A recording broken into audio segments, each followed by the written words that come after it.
na Pan de hoje. Alex Ruffo bate um papo com o mestre do design da Volkswagen, José Carlos Pavone. Léo Maringulo apresenta pra gente a nova Fiat Toro.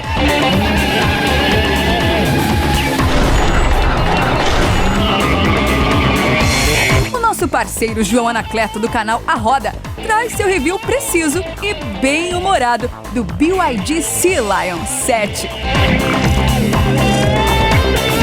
Tem também entrevista com Joel Braga, secretário em Goiás e especialista em mineração, que explicou o papel estratégico das terras raras na mobilidade elétrica. E uma versão eletrificada do ícone dos superesportivos, a Lamborghini Countach. Tudo isso agora com nosso piloto Alex Ruffo no Máquinas na Pan.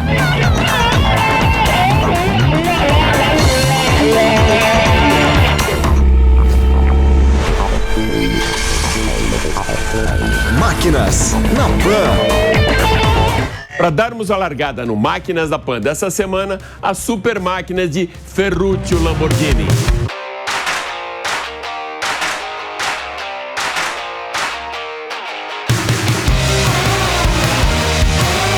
Alguns superesportivos tiveram design tão disruptivos que marcaram época e romperam padrões aerodinâmicos muito rigorosos, influenciando tendências e até mesmo uma geração de artistas. Foi o caso de um dos maiores ícones do início dos anos 70, o Lamborghini Countach. Essa super máquina rompeu totalmente com o estilo arredondado dos anos 60, apresentando linhas angulosas, portas tipo tesoura e perfil de nave espacial. Tudo isso definiu o próprio visual Lamborghini por décadas e foi influenciando toda a estética dos supercarros dos anos 80 e 90. O Lamborghini Countach é o marco zero da ruptura do design dos superesportivos. Sem ele, não existiriam os formatos atuais da Lambo, nem o exagero visual, que se tornou sinônimo de supercarros, tão disruptivo e atual que a marca italiana de Ferruccio Lamborghini resolveu lançar em 2021 a Lamborghini Countach LP1 804 com o slogan "O futuro que homenageia o passado". Future is our legacy. Trata-se de uma reinterpretação moderna de um ícone disruptivo, celebrado por seu design arrojado, sua ousadia estética e sua capacidade de quebrar paradigmas. Limitada a 112 unidades, a LPI 804 não é apenas uma homenagem ao modelo original de 1974, mas sim uma ponte entre gerações, conectando o espírito visionário do Countach com a engenharia de ponta da Lamborghini do século XXI. Herança de uma lenda, a versão LPI 804 resgata a silhueta em cunha, os faróis escamoteáveis totalmente reinterpretados em LED, as entradas de ar trapezodais laterais e, claro, a presença brutal típica de um Lambo. Debaixo da carroceria em fibra de carbono, a Countach LPI 804 traz um powertrain que representa o futuro da Lamborghini. O sistema combina um motor V12 aspirado de 6,5 litros com motor elétrico de 34 cavalos, alimentado por um sistema supercapacitador.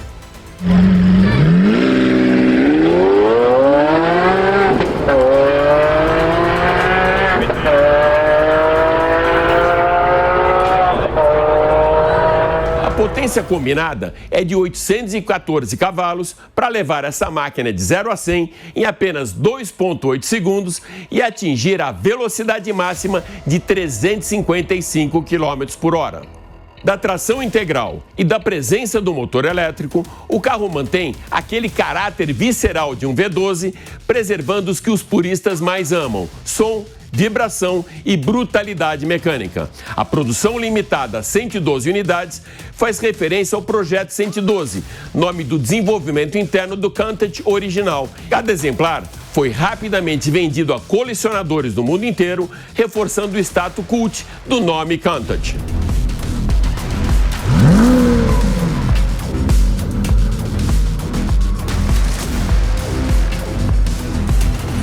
Para muitos, uma peça de arte. Para outros, um tributo emotivo. Mas para Lamborghini, é uma declaração de princípios que honra o DNA da icônica marca italiana.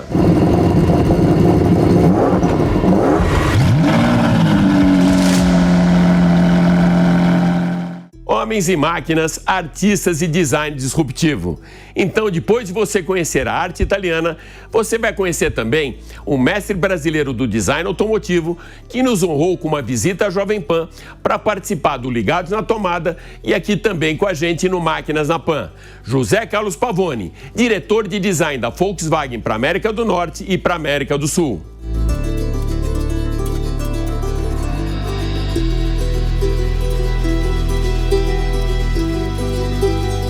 Pavoni, a primeira concepção de design de um novo carro acontece com 4, 5 anos antes do seu lançamento. Como que você faz então para consultar a sua bola de cristal e saber como será a tendência automotiva com tanto tempo de antecedência? Boa pergunta, Alex. Olha, na verdade, todo mundo que cria carro está trabalhando com esse desafio, né? Tá pensando daqui 5 anos, mas eu não acho que as tendências irão mudar demais. A gente vem falando de SUV já há 20, 25 anos. Difícil acreditar que daqui 5 anos os conversíveis vão estar de volta ou as peruas vão voltar. Então, e é natural nosso, né? A gente está desenhando, já sabe que daqui 4, 5 anos o carro vai chegar na rua. Tanto que o nosso line-up até 2029 já está quase inteiro pronto. Então é normal a gente trabalhar com o futuro. E qual a tendência atual do design automotivo? Eu acho, Alex, que cada marca está procurando a sua identidade própria, né? E é difícil falar num estilo único. Acho que a Volkswagen agora com o Terra mudou bastante a linguagem externa, né? E então tudo um pouco mais orgânico, mais musculoso, mais limpo. O interior também mudou, tem uma telinha ali flutuando, mas eu acho que cada marca vai procurar o seu. No geral, o sul-americano procura muito por robustez, um carro sólido que transmita essa sensação de proteção no trânsito. Pavoni, de que maneira a chegada da eletrificação impactou o design automotivo na hora do artista ir para a prancheta? Impacta um pouco, ainda não tanto quanto a gente imaginou que pudesse. Claro, o carro não tem um motor na frente, então, teoricamente, não há necessidade de ter ali aquele compartimento, um capô propriamente dito. Só que tem coisas que estão atreladas à proporção. Você precisa da frente, a coluna A tem que ser relativamente bem inclinada por questões aerodinâmicas, porque o carro elétrico ele tem tudo a ver com o desempenho aerodinâmico e economizar energia. Então não pode ser um carro totalmente quadrado, como uma SUV cheia de cantos. O assoalho do carro é plano, ele tem um espaço interno um pouco melhor, mas eu acredito que quando os carros não colidirem entre si, eles se enxergarem no trânsito, não houver mais atropelamento, impacto contra pedestres, aí sim os carros poderão ter formas muito mais surpreendentes, mas eu acho que vai demorar um pouquinho ainda. Agora, Pavoni, talvez essa seja a pergunta mais difícil de ser respondida. Qual o seu filho mais bonito? É o último agora. Assim, eu acho que o Nivus ele abriu a porta para a gente dar para rejuvenescer a marca e trazer um segmento que não existia, né? Um lance mais coupé. Claro, ele tinha muitos componentes do Polo, mas o Terra agora eu estou muito feliz com a reação porque ele trouxe uma linguagem de design nova. E eu acho que por ser um segmento mais de entrada, o desejo que ele está criando, o interesse, é muito legal. Porque a gente já bateu um papo, né, sobre o pessoal ir atrás de carro esportivo, carro K, e é muito fácil você fazer um carro que custa muito ser atrativo. Agora, um carro de base, de portfólio, assim, causar esse interesse, eu estou muito feliz com o resultado até aqui. Meu querido José Carlos Pavoni, muito obrigado por estar com a gente aqui no Máquinas na Pan. Valeu, Alex. Muito obrigado. Valeu pelo convite. Abraço. Dos estúdios da Jovem Pan, a gente vai agora para o interior de São Paulo para conhecer a nova Fiat Toro com o prata da casa e aspirante a test driver, Léo Maringulo, diretamente de Atibaia. Diga lá, Léo, o que realmente mudou nessa picape que tanto protagonizou a chegada de um novo patamar dentre os utilitários do Brasil?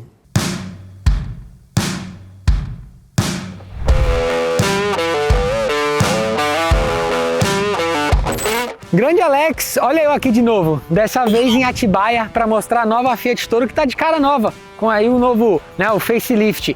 Vem comigo que eu vou mostrar um pouquinho para vocês.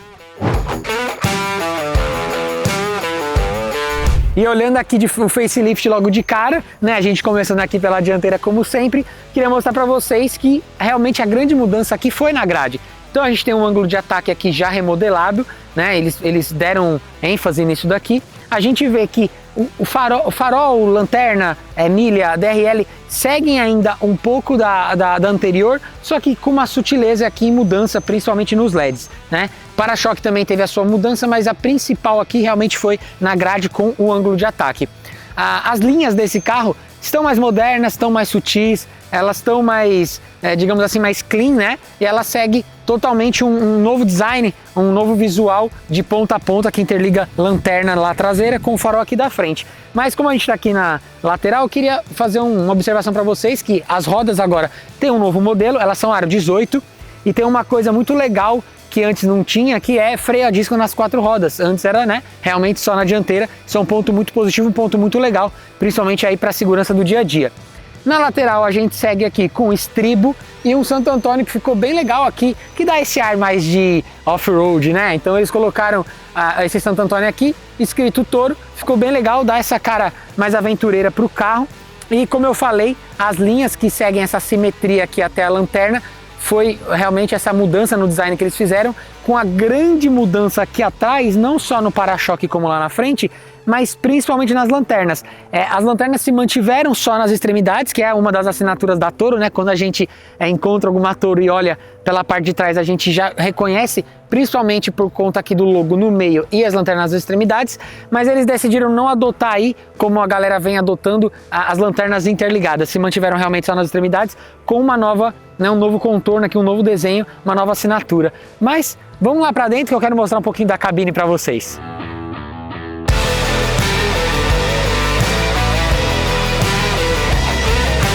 E a gente vê que aqui dentro, carro muito bem acabado, couro nos bancos, um carro muito confortável e assim muito espaçoso também.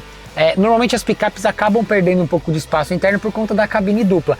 Quem vai atrás talvez vá um pouquinho ali mais apertadinho, mas se a gente regula os bancos aqui na dianteira, como aqui tem muito espaço, você acaba indo confortável também ali, sem problema nenhum. Bom, esse carro está com 2 novidades, então a gente tem freio de estacionamento eletrônico junto com o Auto Hold. O Auto Hold, na minha opinião, é uma das melhores funções em carros que tem freio de estacionamento eletrônico, porque isso facilita muito no trânsito, principalmente. Quando a gente para no trânsito, ao invés de a gente ficar com o pé no freio o tempo inteiro, a gente freou o carro, tirou o pé, ele fica exatamente no lugar, do jeito que ele tiver, até você pisar no acelerador para arrancar, né, sair com o carro. Isso facilita muito no dia a dia, principalmente para não ficar cansando o pé de ficar apoiando ali no freio o tempo inteiro. É um ponto muito válido aqui para o carro. E agora, né, a outra novidade também que a gente tem é porque a gente tem freio a disco nas 4 rodas. Uma outra coisa, a gente tem aqui então as famosas 2 telas, o cluster que a gente tem 7 polegadas e a multimídia que a gente tem 10.1. E aí aqui a gente tem o Android e o Apple CarPlay sem fio. A gente tem o ar-condicionado, uma coisa que é bem legal, porque os botões ainda ficaram aqui físico, né? A gente consegue configurar tudo aqui manualmente, e isso facilita um pouco no dia a dia, porque em alguns casos nas telas acaba até tirando um pouquinho dessa atenção do motorista.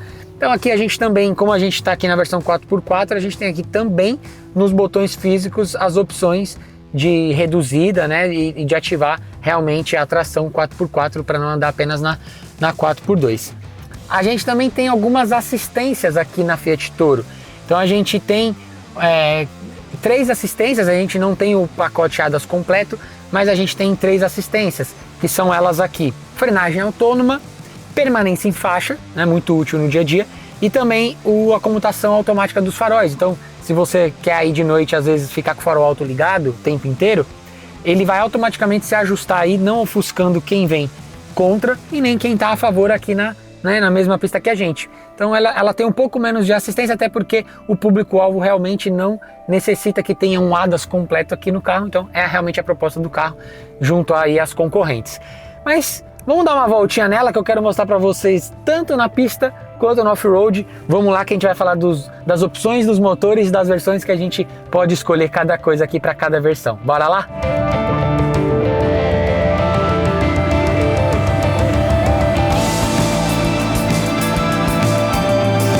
E aqui na motorização então da Fiat Toro, a gente tem duas opções de motor para um line-up aí de 6 versões, né, do carro. A gente tem o primeiro motor aí, 1.3 Flex de 176 cavalos e 27 kg de torque, atrelado a um câmbio de 6 velocidades e tração 4x2. E a outra opção de motor que a gente tem é o turbo diesel 2.2, que a gente tem nas duas versões mais caras aí da Toro, que tem 200 cavalos, 45 kg de torque, bastante força, atrelado a um câmbio de 9 velocidades e tração 4x4. Então essa daí vai sair um pouquinho melhor aí quando precisar de um terreno, precisar colocá-la num terreno, né, que dependa dessa aderência das 4 rodas. Já no consumo, a gente tem a 1.3 fazendo aí em média 6,5 na rua no etanol, 9,5 no etanol na estrada, e a gente pega aí mais ou menos 8 na gasolina na rua e uns 10,5 na estrada em média, porque isso também varia muito, né, de acordo com o nosso pé do dia a dia, seja cidade, né, seja estrada. Já na diesel, a gente tem um consumo um pouquinho diferente. Então, da diesel fica em média 10,5 aí na cidade e 13,5 na estrada. Isso, de novo, variando muito aí de acordo com cada um, com o pé, se a gente vai, enfim, tá com o pé um pouquinho mais embaixo ou mais tranquilo, se a gente vai estar com mais pessoas dentro do carro ou então também carga lá na caçamba. Isso varia muito, mas essa aí é a média de consumo de ambos os motores, né? E aí, óbvio que a gente vai ter 6 versões nesse line-up, e das 6 versões a gente tem 4 no 1.3 e 2 versões no turbo diesel.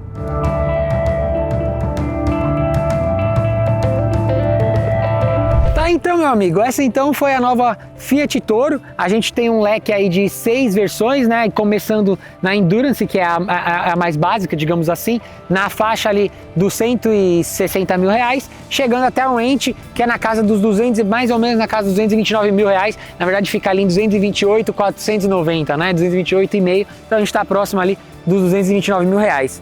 O carro é bem completo. Tivemos algumas novidades, como eu falei ali, que foi o freio de estacionamento eletrônico, né? E também o freio a disco nas 4 rodas. Essas foram as grandes novidades, realmente, além do facelift do carro. Vocês curtiram? Eu vou ficando por aqui. Até uma próxima. Valeu!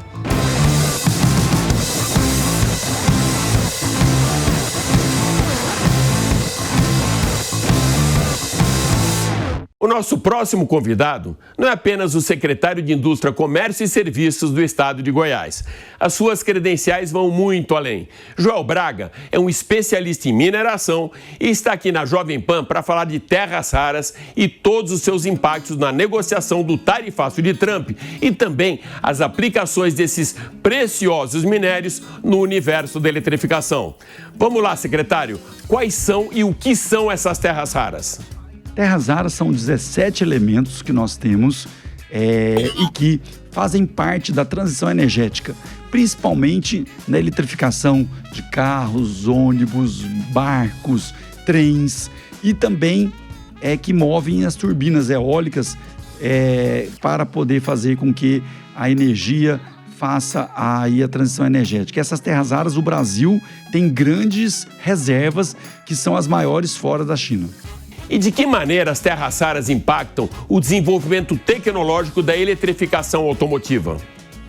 Olha, essas terras raras são 17 elementos. Tem as terras leves e as pesadas. As terras raras pesadas, que é o magneto, ele é o ímã que faz aí o papel importante, porque 100 a 200 gramas são utilizadas nos motores elétricos de carros, de barcos, ônibus. Esses motores, esse ímã puxa a energia da bateria para que dê a propulsão do motor. Então é importantíssimo, essa terra rara tem um papel estratégico, porque ela pode fazer com que o carro tenha um custo mais baixo dos seus motores, porque esse mineral é caro e é difícil ele ser industrializado. Hoje só a China industrializa, agora os Estados Unidos negociou com a Rússia e com a China para poder transferir a tecnologia para os Estados Unidos. E o Brasil, com o produtor de maiores terras raras, e Goiás tem a maior descoberta e já exporta terras raras para a China, essas outras descobertas nós podemos trocar com tecnologia, tanto com o Japão ou com os Estados Unidos ou com o mercado como o europeu, para eles poderem ter essa tecnologia e transferirem para o Brasil também a tecnologia, ajudando a indústria nacional. Secretário, já que estamos falando de um asset nacional muito importante para novas tecnologias, de alguma maneira essas terras raras que a gente tem aqui no Brasil em abundância podem servir como moeda de troca com o tarifaço imposto do Donald Trump? Sem dúvida, os Estados Unidos fez isso já com a Rússia, onde ele trocou 6 meses de terras raras para fornecer para os Estados Unidos, que eles não têm essa terra rara no território americano, então eles vão importar e os russos já negociaram o tarifaço. E com a China, o Trump negociou o tarifaço com a transferência tecnológica, para ele poder transformar essas terras raras, que a mineração a gente faz, mas esse minério vai como commodity, embora a China transforma em motores, em turbinas eólicas, em tomógrafos, até em mísseis na usina, na indústria bélica. Então, essa terra rara que nós temos brasileira, nós podemos usar aí como moeda de troca para transferir a tecnologia para o Brasil. Para a nossa indústria automotiva, toda a indústria automotiva possa ter aí os motores híbridos, os motores elétricos, nossos ônibus poluam menos, possam andar com a tecnologia onde a gente use menos combustível fóssil e a gente possa também, com a terra rara, fazer com que o país se enriqueça, dê mais emprego e dê mais renda para a sua população, fazer com que essa estratégia que aí o Trump usou com a Rússia e com os Estados Unidos, com a China, a gente possa também usar aí com os Estados Unidos para a gente não sofrer esse tarifaço que vai prejudicar toda a população, porque agora é uma briga política, mas daqui a pouco aquela pessoa que está lá no município começar a perder o emprego porque não tem emprego na carne, porque cortou a importação, cortou também aquele açúcar orgânico que era o maior produtor, era o Brasil para os Estados Unidos, quem é que vai fornecer? Então isso vai gerar um desemprego e vai ser uma cadeia. Então nós precisamos usar as nossas riquezas para poder fazer com que nós possamos transformar o Brasil, que é uma potência que já é, numa potência automobilística, porque é uma grande indústria, uma indústria que movimenta bilhões, emprega mais de 200 milhões de pessoas no mundo e a terra rara é o novo petróleo.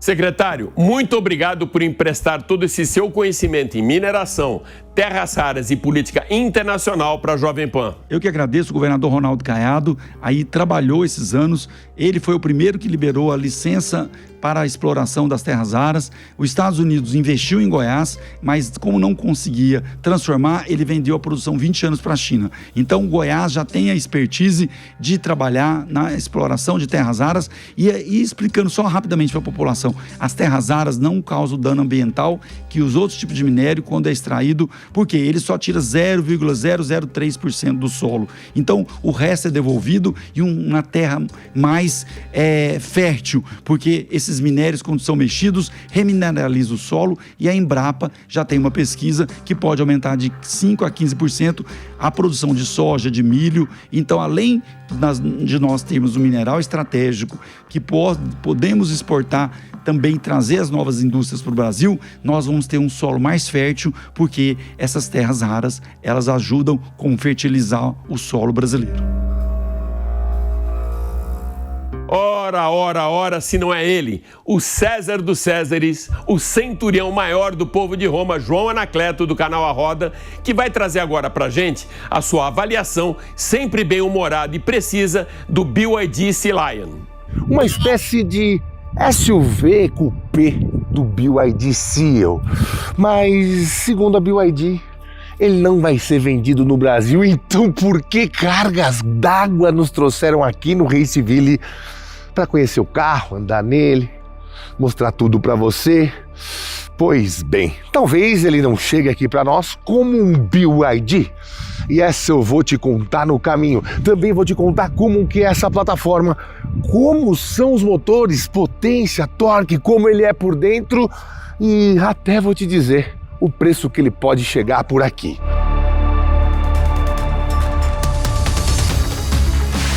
Umas grandes entradas de ar laterais, ali também, aqui debaixo também. E como você pode ver, temos, óbvio, o ACC.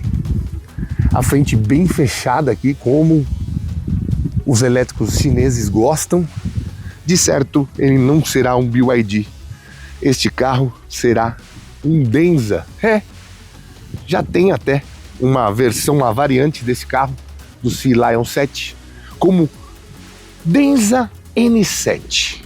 E deve ser esta estratégia da BYD como grupo, com este carro como produto por aqui.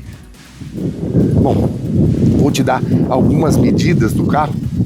Ele tem nada mais, nada menos do que 4,83 metros de comprimento, o que é bastante coisa. É um tamanho aproximado de entre um BMW X3 e um BMW X5. Mas eu preciso te contar aqui, nessa versão que foi apresentada a nós, ele tem a marca da linha Ocean, com as gotinhas aqui na lanterna, esse LED de ponta a ponta e também mais gotinhas do outro lado. E como é um Sea Lion, ele tem o 0 a 100 estampado aqui na sua tampa traseira. Nada menos do que 520 litros aqui, e com os bancos rebatidos você chega a 1.760 litros. Seguindo as premissas do glorioso Seal, que é um carro que os entusiastas gostam, quem experimenta gosta e quem tem ama. Ele tem 2 motores elétricos, um na frente e outro atrás, pouco mais de 300 cavalos na frente, pouco mais de 200 cavalos na traseira e 530 cavalos. Imagina só você que o Seal tem 531, oh meu Deus! Mas eles dizem que não é o mesmo sistema. Bom, tudo bem, tá certo. Por ser um SUV, ele tem 70 kg de torque nesses 2 motores, enquanto o Seal tem 60 kg de torque. Isso já muda um pouco o jogo, não é mesmo? E por ele ser mais pesado, não faz 0 a 100 em 3,8, faz 0 a 100 sim em 4,5 segundos. E dá uma olhada o que 2,93 de entre-eixos podem fazer para a sua comodidade. 4 dedos, quer dizer, 3 dedos e um gengibre. Eles não vão trazer para o Brasil, mas tá tudo em português. Ai, Jesus!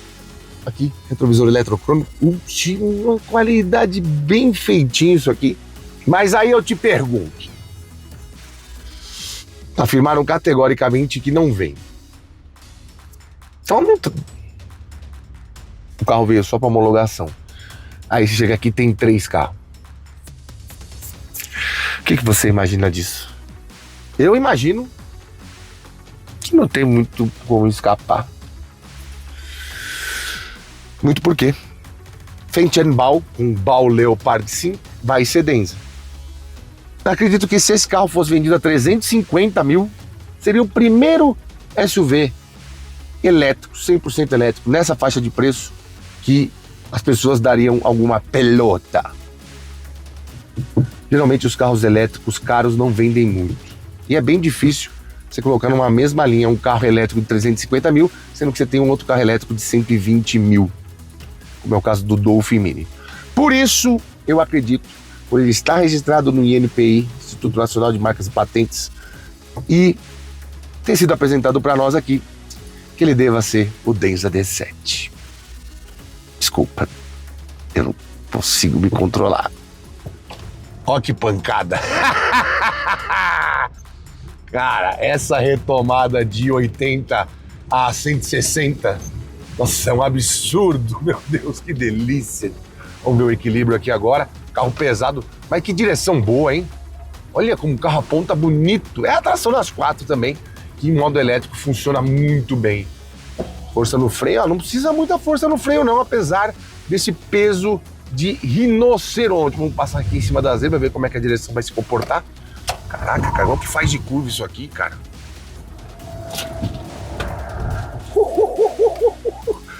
Tá ficando até louco com a Força G. Eu achei que ia ser um trambolhaço ruim de andar. Primeira vez que eu andei no TAM, fiquei decepcionado. Aqui é outra parada, isso aqui é outra geração, meu.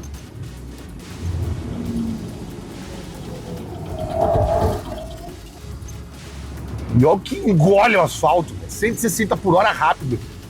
Tive que parar de acelerar antes da baixada.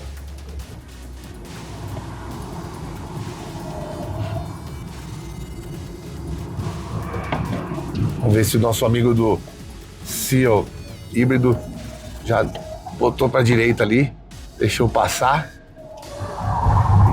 Olha que escorregada gostosa. Que carro gostoso, hein? Mas, sinceramente, esse carro aqui tá na medida. Com esse pacote, que já tá no Seal elétrico, que a gente já viu que eles conseguem chegar num preço de 250 em algumas promoções. E com esse comportamento melhorado, mesmo sendo um SUV. Ô, BYD, o que você tá esperando pra trazer? É gostoso de andar, hein? Puta que lá vida. Tchau, eu vou andar de uma maneira um pouco menos cristã, você não pode ver. Vai, tchau. É isso aí. O Máquinas na Pan dessa semana fica por aqui. Mas vale lembrar que você pode acompanhar o nosso programa em vídeo pela TV Jovem Pan News e pelas plataformas digitais da Jovem Pan. Super obrigado pela sua audiência e até a próxima. Valeu!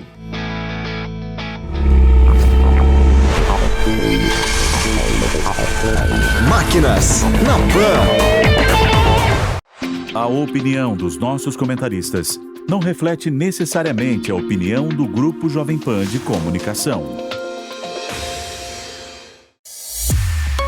Realização Jovem Pan.